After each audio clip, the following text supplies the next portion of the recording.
Hvala lepa. Spoštovani predsednik vlade, spoštovane kolegice, spoštovani kolegi.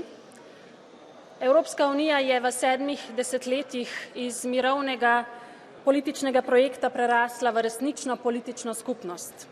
Skupaj postavljamo globalne standarde za ljudi pri podnebni politiki, digitalnih pravicah, zdravi hrani, demokratičnih vrednotah. Je vse popolno? Ni.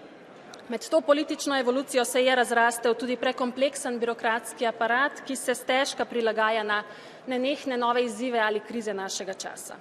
V zadnjih letih smo naredili velike korake, to seveda drži. Že omenjena podnebna politika, konkretno recimo tudi sklad za okrevanje in odpornost. Super, ampak kje smo danes? V tokratni danosti, ki nam jo prinašata zločinska vojna v Ukrajini in energetska kriza, kljub vsem naporom in dosežkom pogrešam več ambicioznosti na ravni Unije tudi na drugih področjih. Enotnosti bi se želela tudi pri skupnih odzivih pri blaženju te krize in skupnem okviru, pri potrebnih investicijah za zeleno od vseh avtoritarnih držav energetsko neodvisno Evropo.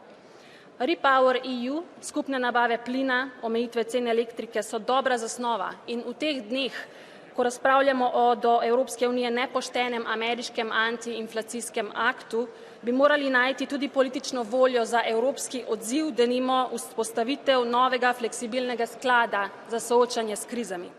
Veto v svetu sili v nedopustne kompromise. Korupcija na sistemski ravni v državah članicah, da ne govorim o očitno individualnih tudi tukaj v tej hiši, to zažira v našo kredibilnost. Tudi zato, predvsem pa za omogočanje fleksibilnosti s širitvijo fiskalne kapacitete Unije, so nujne institucionalne reforme z odpiranjem temeljnih pogodb, ukinitvijo soglasnosti, demokratizacijo naših procesov in vzpostavitvijo resničnega evropskega javnega diskurza. Ravno zato so pomembni takšni dogovori in razprave, sploh tako vsebinske, če izvzamem nekatere pred mano. Najlepša hvala.